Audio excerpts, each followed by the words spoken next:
வணக்கம் ஸ்ரீனி டெய்லர். ஒரு customer silk saree தைக்க கொடுத்தாங்க. இந்த சாரியோட பாடி கலர் டிஸ்டம்பர் கிரீன், பார்டர் வந்து ஆரஞ்சு ரெட்.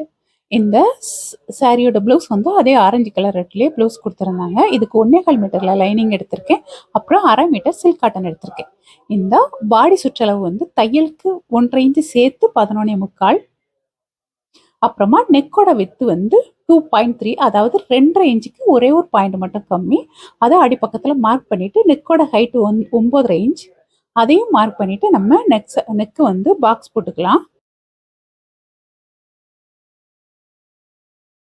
பாக்ஸ் போட்டு இதே போல் ரவுண்ட் நெக் நம்ம வரைஞ்சி ஃபஸ்ட்டு ட்ரா பண்ணிக்கலாம். ட்ரா பண்ணிவிட்டு அதுலேருந்து ஒரு 1.25 இன்ச் டிசைனுக்காக நான் மார்க் பண்ணியிருக்கேன்.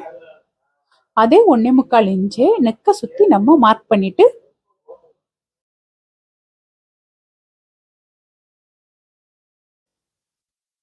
நம்ம இதே போல் ட்ரா பண்ணி விட்டுப்போம். நல்லா டார்க்காக ட்ரா பண்ணிப்போம். அப்புறமா இந்த ஷோல்டர் வந்து 2.25 இன்ச், ஆம்ஹோல் வந்து 6 இன்ச்.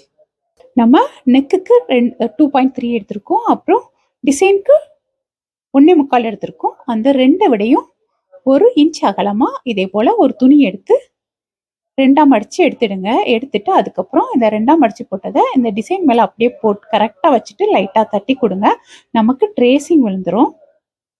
அப்புறம் ட்ரேசிங் விழுந்த இடத்துல ஓடி நம்ம மறுபடியும் டார்க்காக நம்ம டிசி மார்க்கரை வச்சு ட்ரா பண்ணி விட்டுக்கலாம். நம்ம இப்படி ட்ரா பண்ணும்போது நமக்கு அடுத்த சைடும் இந்த மார்க்கர் வந்து நமக்கு தெரியும் ட்ரா பண்ணியிருக்கிறோம். அதனால அதை உள் பக்கமாக திருப்பி இதே போலவே நம்ம மறுபடியும் மார்க் பண்ணி விட்டுக்கலாம்.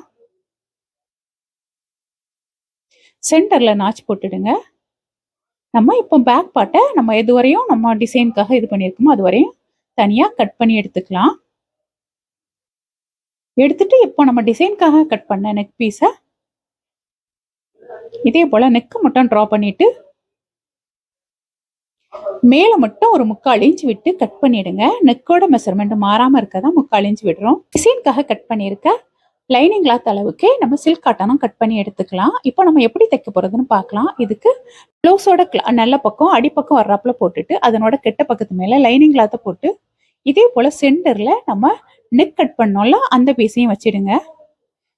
இந்த மாதிரி போட்டுட்டு நம்ம பின் பண்ணிடுங்க. இப்படி நம்ம பின் பண்ணி தைச்சோம்னா நமக்கு நெக்கோட மெஷர்மெண்ட் வந்து அகலம் வந்து மாறாது. அதுக்காக தான் புதுசாக தையல் பழகிறவங்களுக்கு இது கொஞ்சம் ஈஸியாக இருக்கும் நம்ம நெக் தைக்கிறதுக்கு. அப்புறமா இப்போ லைனிங் ஓரமாகவே நம்ம ஒரு தையல் போட்டு எடுத்துக்கலாம்.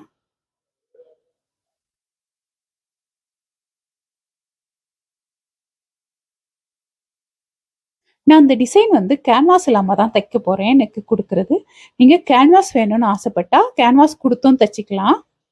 அது நம்ம விருப்பம்தான்.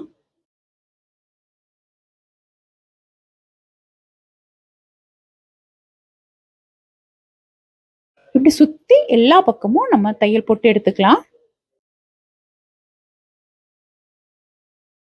தையல் போட்டு எடுத்துட்டு நம்ம அப்படியே ஒட்ட கட் பண்ணி எடுத்துக்கலாம். நெக்க கட் பண்ணி எடுத்துட்டு எக்ஸஸாக இருக்க ப்ளவுஸ் கிளாத்தையும் கட் பண்ணிட்டு 2 இன்ச் அகலத்தில் 2 ஸ்ட்ரைட் பீஸ் கட் பண்ணி எடுத்துடுங்க. அதே இதே போல் கீழே 1/2 இன்ச் கேப்பில் தையல் போட்டுட்டு அப்புறமா திருப்பி லைனிங் பக்கமாக அமுக்கடி போடுங்க. செல்ல கஸ்டமர் எனக்கு பின்பக்கம் துணி வந்து அடிப்பக்கம் வந்து சுருங்குது மடங்குதுன்னு சொல்லுவாங்க. அப்படி சுருங்காம மடங்காம இருக்கணும்னா இதே போல கிளாத் கொடுத்து மடிச்சுட்டா நமக்கு சுருங்காது மடங்காது பாருங்க. அப்புறமா இதை ஒரு 1/4 இன்ச் மட்டும் மேலே மடிச்சு விட்டுட்டு இதே போல ஒரு 1.25 இன்ச் அகலத்துல நம்ம தையல் போட்டு எடுத்துக்கலாம். அப்புறமா இதுக்கு பைப்பின்காக நான் இதனோட பார்டர் கலர்லேயே என்கிட்ட டிசைனான சில்க் கிளாத் இருந்துச்சு. அந்த கிளாத்தை எடுத்துக்கிட்டேன். ஃபுல்லாக ஜரி ஒர்க்குள்ள டிசைன் கிளாத்து. அதில் வந்து 1.25 இன்ச் கட் பண்ணியிருக்கேன். கிராஸ் பீஸ் 1.25 இன்ச் கட் பண்ணி எடுத்துட்டு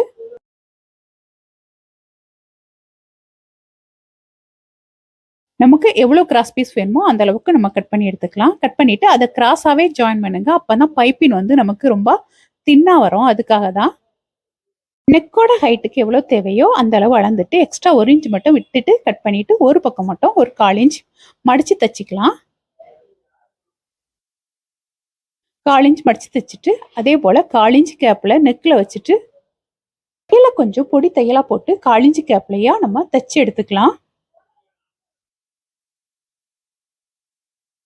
நம்ம கிராஸ் பீஸை இழுக்காம தைக்கணும். அப்பதான் நெக் ஷேப் நம்ம திருப்பும் போது மாறாது. அப்புறம் கட் பண்ணி விட்டுட்டு எக்ஸஸா இருக்க கிளாத்தை கட் பண்ணி விட்டுட்டு இப்போ நம்ம ஒன் சைட் ஃபுட் பாத் சேஞ்ச் பண்ணிக்கலாம்.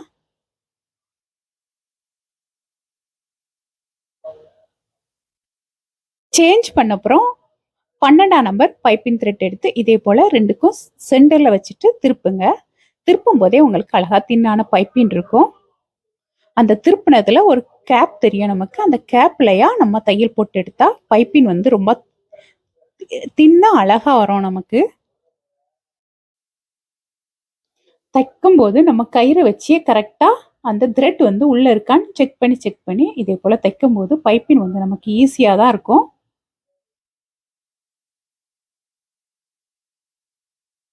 இதே மாதிரியே லாஸ்ட் எண்ட் வரையும் நம்ம தச்சு எடுத்துக்கலாம். எல்லாம் இதே மாதிரி தச்சு எடுத்த பிறகு நூலை கட் பண்ணிடுங்க. கட் பண்ணிட்டு அந்த பைப்பிங் த்ரெட்டை மட்டும் உள்ள இருந்து வெளியே ஒரு 1/2 இன்ச் எடுத்து விட்டுட்டு கட் பண்ணுங்க. அப்பதான் ஷோல்டர் நமக்கு ரொம்ப தின்னமா இருக்காது. நெக் நம்ம முதுகோட கரெக்டா உட்காரும். ரவுண்ட் நெக்கோட ஷேப்பும் மாறாது. அப்புறம் பாருங்க, நம்ம இப்போ டிசைனுக்காக கட் பண்ணி வச்சிருக்க லைனிங் கிளாத்தை இதே போல நெக்கை சுத்தி தையல் போட்டு எடுத்துக்கலாம். தையல் போட்டு எடுத்துட்டு இப்போ நம்ம கரெக்டா இருக்கான்னு 2ஆ மடிச்சிட்டு செக் பண்ணிக்கலாம். நம்ம 1.25 இன்ச் விட்டுருக்கோம். நம்ம தச்ச வரை பார்த்தா ஒரு பாயிண்ட் எக்ஸ்ட்ரா அடிஷனலா நமக்கு தெரியுது. அப்போ இந்த 1.25 இன்ச்சை விடையும் ஒரு பாயிண்ட் எக்ஸ்ட்ரா தள்ளி விட்டு நம்ம இப்போ கோடு போட்டிருக்கோம்ல, அது 1.25 இன்ச்ல கோடு போட்டிருக்கோம். அது பக்கத்துலயும் ஒரு பாயிண்ட் தள்ளி, ஒரே ஒரு பாயிண்ட் மட்டும் தள்ளி, அதாவது 1/4 இன்ச்சுக்கும் ஒரு பாயிண்ட் கம்மின்னு அர்த்தம். அந்த இடத்துலயே நம்ம தையல் போட்டு எடுத்துக்கலாம். இப்படி நம்ம தையல் போட்டு வச்சுக்கிட்டா நம்ம எந்த இடத்துல அடுத்து ஜாயின் பண்ணுங்கிற அடையாளம் நமக்கு கரெக்டா தெரியும். அதுக்காக தான் நம்ம தையல் போட்டு வச்சுக்கிறோம். நெக்கை இதே போல கட் பண்ணி விட்டுக்கலாம். விட்டுட்டு 2 இன்ச் அகலத்துல நேர் பீஸ் நம்ம ஒரு 4-5 பீஸ் கட் பண்ணி எடுத்துக்கிட்டு அதை ஒரு 1/4 இன்ச் கேப்ல இதே போல தச்சிட்டு வாங்க. இந்த மாதிரி தைக்கும் போது நமக்கு தையல் சின்னதா வச்சு தைங்க. ஏன்னா தச்சிட்டு திருப்பிட்டு நம்ம கட் பண்ணும்போது நமக்கு நூல் பிரிந்து வந்துடக்கூடாது. அதனால சின்ன தையலா வைங்க. இதே போல ரோப் திருப்புற ஊசியை வச்சு இதே போல இந்த ஹோல்குள்ள விட்டு ஈஸியா திருப்பிக்கலாம். உங்களுக்கு இந்த ரோப் எப்படி திருப்பணுங்கிறது டீட்டெயில்ஸா உங்களுக்கு யூடியூப்ல வீடியோ போட்டு விட்டுருக்கேன். அதனோட லிங்க் உங்களுக்கு டிஸ்கிரிப்ஷன் பாக்ஸ்ல கொடுக்குறேன். வேணுங்கிறவங்க பார்த்துடுங்க. அப்படி திருப்பிட்டு அயன் பண்ணி எடுத்துடுங்க. அயன் பண்ண பிறகு 2 இன்ச் அகலத்துல எல்லா பீஸையும் நம்ம கட் பண்ணி எடுத்துக்கலாம். நமக்கு நெக்கோட அகலத்துக்கு 2 இன்ச்சுக்கும் ஒரு பாயிண்ட் கம்மி தான் வேணும். ஆனா நம்ம 2 இன்ச் எடுத்தாதான் தையலுக்கெல்லாம் சரியா இருக்கும். அப்புறம் ஒரு 1/4 இன்ச் நெக்ல லூஸா தைப்போம். அதுக்கும் அதனால 2 இன்ச் எடுத்துடுங்க. 2 இன்ச்ல இதே போல எல்லா பீஸையும் நம்ம கட் பண்ணி எடுத்த பிறகு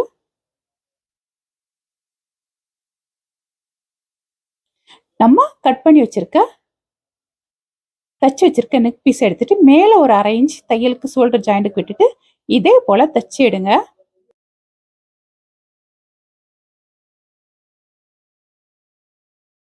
இப்படி வரிசையா நம்ம தச்சு எடுக்கலாம்.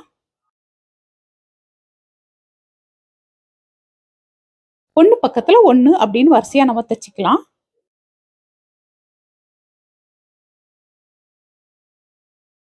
இந்த கேவ்ல தைக்கும் போது மட்டும் கொஞ்சம் நெருக்கி கழுத்து பீஸ வைங்க. ஏன்னா அந்த கேவோட அடுத்த பக்கம் நமக்கு அகலமா வரும். அதனால நெருக்கி வச்சா நம்ம சாக்லேட் மாதிரி தைக்கும் போது அந்த ஷேப் கரெக்டா வரும். நம்ம நெக் பக்கம் தச்சு முடிச்சாச்சு. இப்போ அடுத்த பக்கம் தைக்கும் போது நம்ம தச்சிருக்க அந்த கிளாத் ஒரு 1/4 இன்ச் கழுத்து பக்கமா லூஸ் விட்டு தைங்க. அப்படி லூஸ் விட்டு தைச்சாதான் நம்ம சாக்லேட் மாதிரி அதை சென்டர்ல பிடிச்சு பீட்ஸ் வச்சு தைக்கும் போது அடியில் உள்ள கிளாத் சுருங்காம நீட்டா வரும். அதுக்காக கழுத்துல தைச்சிருக்க எல்லா பீஸையுமே 1/4 இன்ச் லூஸ் விட்டு இதே போல தச்சு எடுத்துக்கலாம். தச்சு எடுத்த பிறகு பின்பக்கம் திருப்பி நம்ம எந்த இடத்துல தையல் போடணும்னு ஆல்ரெடி தையல் போட்டு வச்சிருக்கோம். அது மேலவே இன்னொரு தையல் போட்டு எடுத்துக்கலாம். அப்பதான் நல்ல பக்கத்துல நமக்கு தைக்கிறதுக்கான அடையாளம் தெரியும். அப்புறம் பாருங்க, அந்த பிளவுஸ்ல உள்ள பார்டர்ல, முதுகு பார்டர்ல நான் 2 இன்ச் அகலத்துக்கு இதே போல குட்டி குட்டியா ஸ்கொயர் பீஸ் கட் பண்ணியிருக்கேன். நம்ம கட் பண்ணி வச்சிருக்க ஸ்கொயர் பீஸ் எல்லாம் இதே போல ட்ரையாங்கிளா நம்ம தச்சு எடுத்துக்கலாம். எல்லா பீஸையுமே நம்ம ஃபர்ஸ்டே தச்சு ரெடி பண்ணிப்போம். அப்புறமா நம்ம எந்த இடத்துல தைக்கணுமோ அந்த இடத்துல வச்சு சுத்தி பின்ன குத்திடுங்க. நம்ம ஆல்ரெடி நம்ம எந்த இடத்துல தைக்கணுங்கிற மெஷர்மெண்ட்டுக்கு தையல் போட்டு வச்சிருக்கோம். அதனால 2வது நம்ம தைக்கிறது ஈஸி தான். இதே போல அதாவது 2 சாக்லேட்டுக்கு இடையில இந்த ட்ரையாங்கிள வைங்க. நீட்டமா தச்சு வச்சிருக்கோம்ல சாக்லேட்டுக்காக, அந்த ஒவ்வொரு பீஸையும் அந்த 2க்கும் இடையில வைங்க. அப்பதான் நம்ம பீட்ஸ் கொடுத்து தைக்கும்போது அந்த டிசைன் கொஞ்சம் டிஃபரெண்டா பார்க்கிறதுக்கு அழகா தெரியும். இந்த மாதிரியே ஃபுல்லாவே தச்சு எடுத்துருங்க. நம்ம ட்ரையாங்கிள் பீஸை வந்து மொத்தமா முதல்லயே தச்சு ரெடி பண்ணி வச்சுக்கலாம். அப்பனா நமக்கு தைக்கிறதுக்கு இது ஒரு 1/4 மணி நேரம் கூட ஆகாது. உடனே தச்சு எடுத்துக்கலாம். ஃபுல்லா இப்படி தச்சு முடிச்சுட்டு பக்கத்துல ரெட்டைக்கோடு போட்ட மாதிரி தள்ளி ஒரு தையல் போட்டு எடுத்துட்டு எக்ஸஸா இருக்க கிளாத்தெல்லாம் இதே போல ஒரு 1/4 இன்ச் மட்டும் விட்டு நம்ம கட் பண்ணி விட்டுக்கலாம். அப்படியே கழுத்து பக்கமாவும் கழுத்தை ஒட்டியே ஒரு தையல் போட்டு எடுத்துட்டு எக்ஸஸா இருக்க அந்த கிரீன் கலர் கிளாத்தெல்லாம் நம்ம இதே போல கட் பண்ணி விட்டுக்கலாம்.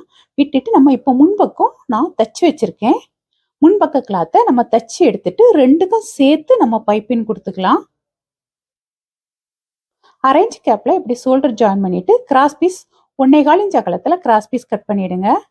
கட் பண்ணிட்டு இதே போல 1/4 இன்ச் மடிச்சிட்டு மேல அரேஞ்ச் மடிச்சு விட்டுட்டு 1/4 இன்ச் கேப்ல பொடி தையலா வச்சு தையல் போடுங்க. இப்படியே நெக் ஃபுல்லாவே இதே போலவே நம்ம 1/4 இன்ச் கேப்ல கொஞ்சம் பொடி தையலா வச்சு தையல் போட்டு எடுத்துக்கலாம். லாஸ்டா வந்தனா அரேஞ்ச் கிளாத் எக்ஸ்ட்ரா விட்டுட்டு அதை இதே போல மடிச்சு விட்டுட்டு நம்ம தையல் போட்டு எடுத்துக்கலாம். அப்புறமா பைப்பின் த்ரெட்டை எடுத்து சென்டர்ல வச்சு திருப்பி நம்ம பைப்பின் தைச்சு எடுத்துக்கலாம். கொஞ்சம் பின்பக்கம் டிசைன் இருக்கிறதுனால இந்த இடத்துல தைக்கும் போது மட்டும் கொஞ்சம் ஸ்லோவா பார்த்து தையல் போடுங்க போதும். கழுத்துக்கு கொடுத்துருக்க கிராஸ் பீஸ்லயே தான் நம்ம பைப்பின் த்ரெட்டை வச்சு தையல் போடுறோம். அதனால பைப்பின் வந்து நமக்கு நல்ல ஒல்லியா பாக்குறதுக்கு அழகாவே வரும் நமக்கு. அப்புறமா நம்ம கெமிங் பண்ற ஊசி எடுத்து ஊசியில நூலை 2ஆ விட்டு முடிச்சு போட்டுக்கிட்டா 4 நூல் இருக்கும். இப்படி சென்டர்ல இருந்து அடிப்பக்கத்துல இருந்து குத்தி எடுங்க. ஒரு பக்கம் ஒரு 1/4 இன்ச் கேப்ல இதே போல உள் பக்கத்துல இருந்து குத்தி எடுங்க. எடுத்துட்டு பீட்ஸை கொடுத்துக்கலாம். பீட்ஸை கொடுத்த பிறகு அடுத்த பக்கமும் 1/4 இன்ச் கேப்ல வெளியே இருந்து குத்தி எடுக்கலாம். இப்படி எடுக்கும்போது ஏற்கனவே குத்துனதுலையும் சேர்த்து 1/4 இன்ச் குத்திட்டு இதே போல சுருக்குனா சாக்லேட் மாதிரி ஆயிரும். அப்புறம் பின்பக்கமா சென்டர்ல குத்தி இதே போல ஒரு சுத்து சுத்தி முடிச்சு போட்டுக்கலாம். நூலை கட் பண்ணாமலேயே வரிசையா எல்லாத்தையுமே நம்ம தச்சு முடிச்சிடலாம். தச்சு முடிச்ச அப்புறம் நூலை கட் பண்ணா போதும். எதுக்காக 1/4 இன்ச் நம்ம கழுத்துல இந்த பீஸை தைக்கும் போது லூஸ் விட சொன்னேன்னா, இப்படி நம்ம சாக்லேட் மாதிரி சுருக்கி தைக்கும் போது பின்னாடி அடியில கொடுத்துருக்க கிளாத்தும் சேர்ந்து சுருங்கும். அப்படி இருக்கும்போது நெக் வந்து பாக்குறதுக்கு அழகா இருக்காது. அதனாலதான் நெக்ல இந்த டிசைன் வச்சு தைக்கும் போது 1/4 இன்ச் லூஸ் விட்டு தைக்க சொன்னேன். பாருங்க, இப்ப தச்சு முடிச்சாச்சு. இப்போ அடுத்து நம்ம ட்ரையாங்கிளா கொடுத்துருக்க பீஸுக்கு எப்படி நம்ம தைக்கலான்னு பார்க்கலாம். இதே போல அடிப்பக்கத்துல இருந்து அந்த ட்ரையாங்கிள் நுனிலையா ஊசியை குத்தி எடுத்துருங்க. எடுத்துட்டு பீட்ஸை கொறுத்துக்கலாம். கொறுத்துட்டு பின்பக்கமா பீட்ஸ் பக்கத்துல கிரீன் கிளாத்ல குத்தி அப்படியே அந்த ட்ரையாங்கிளை குத்திட்டு மறுபடி அதே பீட்ஸுக்குள்ள நூலை விடுங்க. விட்டுட்டு பின்னாடி அடிப்பக்கமா குத்தி எடுத்துட்டு அடுத்த ட்ரையாங்கிளுக்கு கீழே இருந்து இதே போல குத்தி எடுத்துக்கலாம். இப்படி குத்தி எடுக்கும் போது நம்ம 2 சாக்லேட்டுக்கும் இடையில அந்த ட்ரையாங்கிள் வர்றப்ப சாக்லேட்டை லைட்டா கையை வச்சு மூவ் பண்ணிட்டு குத்துங்க. அப்பனா அது பாக்குறதுக்கு சென்டர்ல ஒரு ஸ்கொயர் மாதிரி பாக்குறதுக்கு அழகா வரும். எல்லா பீட்ஸையும் தச்சு முடிச்ச பிறகு நம்ம பின்பக்கமா திருப்பி முடிச்சு போட்டுக்கலாம். ஃபர்ஸ்டே முடிச்சு போடணும்னு அவசியம் கிடையாது. பாருங்க, இப்போ நம்ம முடிச்சு போட்டு எடுத்துக்கலாம். இதே போல லைட்டா 1/4 இன்ச் கேப்ல குத்தி எடுத்துட்டு 1 2 ஒரு 3 சுத்து சுத்திட்டு ஊசியை பிடிச்சு இழுங்க. நமக்கு முடிச்சு விழுந்துரும். இப்போ இந்த பிளவுஸுக்கு ஸ்டோன் எப்படி ஒட்டுறதுன்னு பார்க்கலாம். இதுக்கு பிளவுஸை இதே போல விரிச்சு போட்டுட்டு அடியில பேப்பர் வச்சிடுங்க. நான் இந்த ஸ்டோன் தான் ஒட்ட போறேன். இந்த ஸ்டோன் ரொம்ப லைட் வெயிட்டா இருக்கும். அதனால நம்ம வாஷ் பண்ணா கூட கீழே விழாது. இதே போல ஃபேப்ரிக் குழுவை கொஞ்சம் அதிகமா கொடுத்துடுங்க. கொடுத்துட்டு அடிப்பக்கம் தட்டையா இருக்க ஊசி எடுத்துடுங்க. ஊசி எடுத்துட்டு அந்த ஊசியில லைட்டா கிளுவ தொட்டுடுங்க. தொட்டுட்டு நம்ம இந்த ஸ்டோன்ல மேல தொட்டா ஸ்டோன் வந்து அந்த ஊசியோட அடிப்பக்கத்துல ஒட்டிக்கும். அதுக்கப்புறம் இப்படி ஒவ்வொரு க்ளூ மேலேயா அந்த ஸ்டோனை பூ போல வைங்க. ஃபர்ஸ்ட் வச்சுட்டு ஒரு 1 மினிட்ஸ் கழிச்ச பிறகு மறுபடியும் இதே போல ப்ரெஸ் பண்ணி விடுங்க. கையை வச்சு அழுத்திக்கிட்டே அப்புறமா ப்ரெஸ் பண்ணி விடுங்க. ஊசியில ஒட்டிட்டா ஒரு காட்டன் கிளாத்தை வச்சு அந்த க்ளூவை தொடச்சிட்டு அப்புறமா இதே போல மறுபடியும் ப்ரெஸ் பண்ணி விடுங்க. இந்த ப்ளவுஸ் ஃபுல்லா ஒர்க் பண்ணி முடிச்ச பிறகு எப்படி இருக்குன்னு பாருங்க. ப்ளவுஸ் டிசைன் பிடிச்சிருந்தா மறக்காம ஒரு லைக் பண்ணுங்க. ஏதாச்சும் டவுட் இருந்தா கமெண்ட்ல கேளுங்க. உங்களோட சப்போர்ட் தான் எனக்கு அடுத்தடுத்து வீடியோ போட சொல்லுது. தேங்க்யூ.